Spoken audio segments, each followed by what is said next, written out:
Well, back to Fog Wrestle. We're here to rank every match from Survivor Series 2001. This was the end of the alliance. People can slaver about this. The invasion. The invasion. But I thought it was...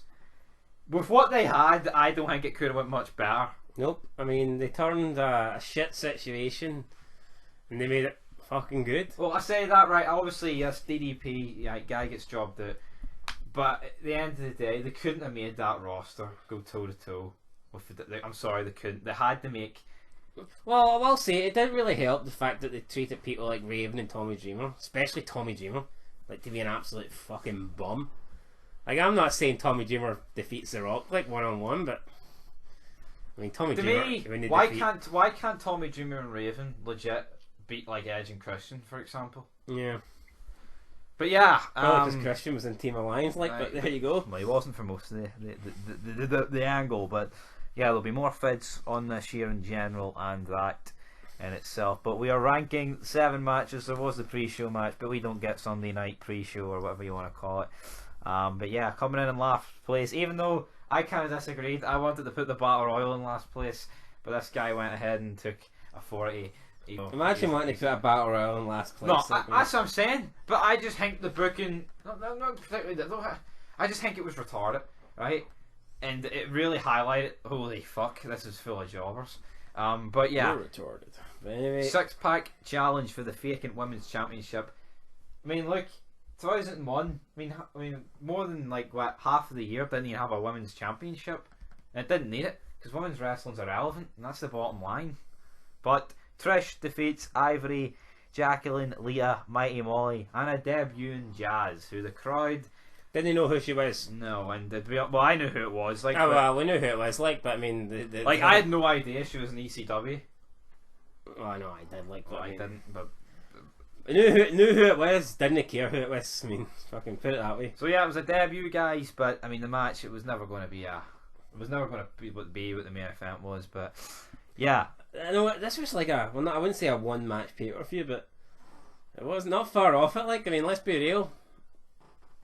Yeah, but speaking of another match that was not really meaningful or meant much, Christian defending the European Championship against Al Snow. God, on, that is not the order we've done it here. We put Tajiri Regal below this. Oh, fuck no, Tajiri William Regal was better. Oh fuck, that's not what you told me in the pre-show. But all right.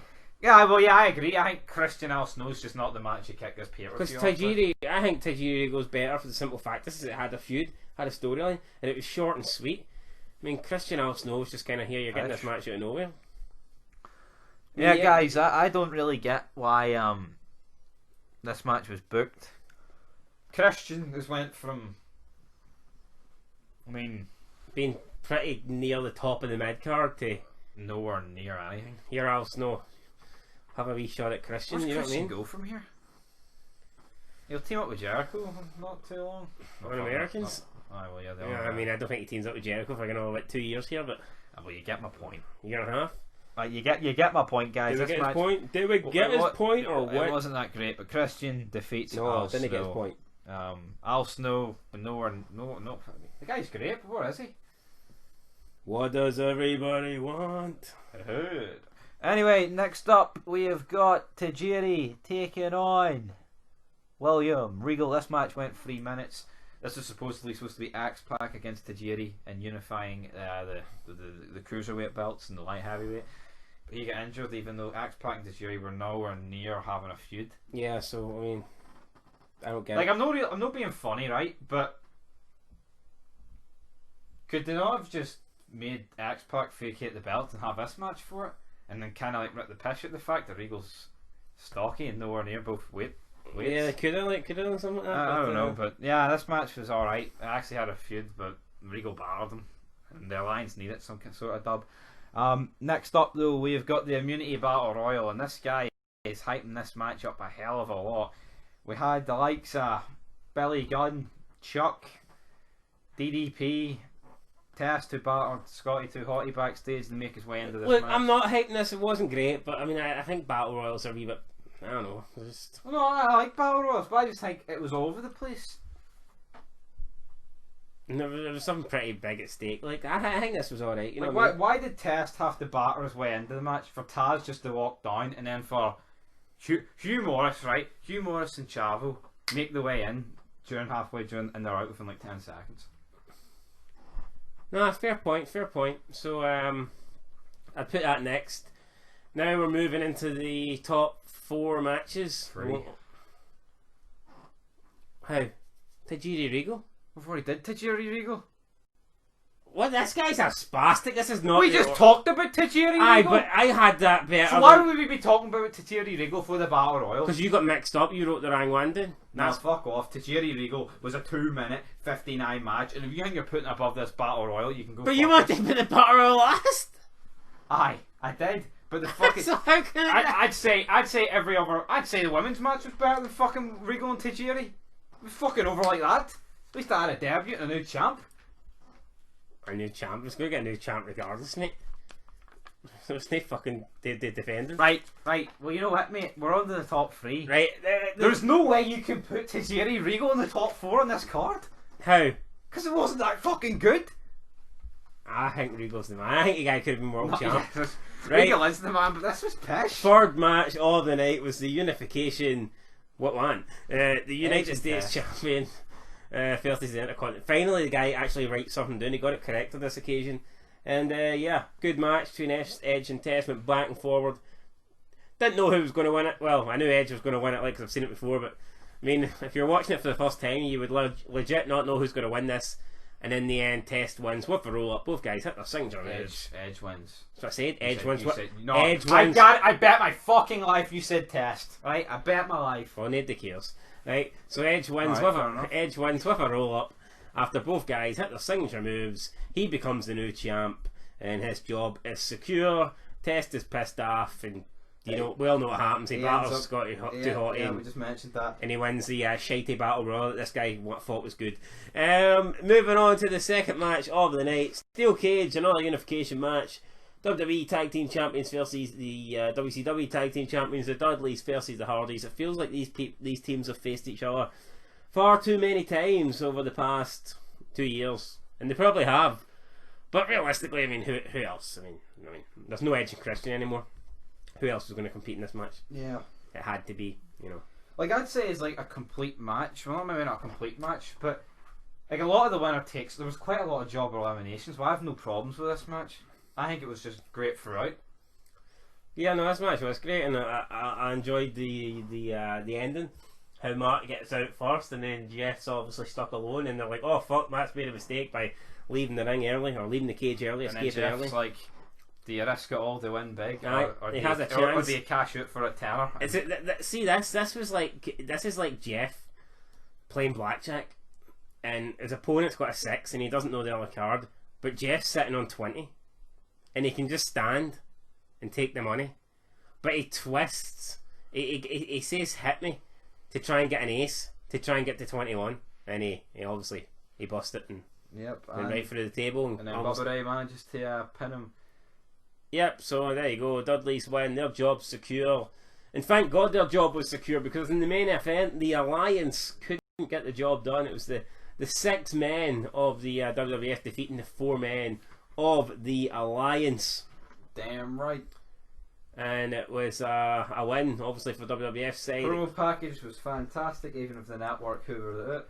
But we Yep. watched the real one. Changed the music. Absolute pish. It comes down to Rock and Austin at the end. I mean, what 2 was it going to be? I think it was always going to be those 2, I But we'll guess. say this: The Rock's been pish since he. Well, he's not been pish, but he just hasn't been The Rock since he came back. Yeah, and then Like this whole shit with Jericho, I like it, but it's very pay. yep, Austin Oh my looked like he God. had it won, but unfortunately he knocked his own referee out, and El Hebner was down. You see Kurt Angle running down, grabs the belt. Kurt Angle's going to help the Alliance. Instead he hits Austin. Rock gets the rock bottom. Rock gets the pin. Paul Heyman looks like he wants to commit suicide at ringside. He wants to do a Benoit. The commentary between Heyman and JR was probably the best thing on the show. I mean, if you could rank that, if their commentary was a match, it would probably be number 1. Yep. And I would make a case that that's the best commentary pairing ever. I mean, I know King and JR's fucking great, and longevity wise, they've got a lot more years I'll, together. I'll but say that, but this wouldn't have worked longevity wise. Well- I think for the only period it was, it could have worked. And it no, did. but I can make a case for someone saying that this is the best partnership of all time. Yeah, As much as I think King and JR's great. But what about Gorilla Monsoon and bloody Bobby Jesse Heenan. Ventura? Two bums, right? Two bums that couldn't draw a dime, and that's, well, Jesse Ventura's no bad. I like him. Like, I'm gonna call this match straight down the middle. Yeah, middle. Yep, this match was great. Had a couple of jobber eliminations. Didn't really use the announce. There wasn't exactly an auto. I was expecting the announce table. Shane basically saved every member of the alliance apart from Austin in the first like 5 minutes of the match, interrupting covers. Big Show, as soon as he got tagged in, he didn't get to tag out, and I think that's typical Big Show. Yep. He's the only guy in this match, I believe, that got tagged in and didn't tag out. If I'm wrong, correct me on it. Yep. I'm pretty sure that he was the only guy that got tagged in and didn't tag And out. also, Kane's elimination was a bit weak. Yeah, but they had RVD beat him with that on SmackDown like a couple weeks ago.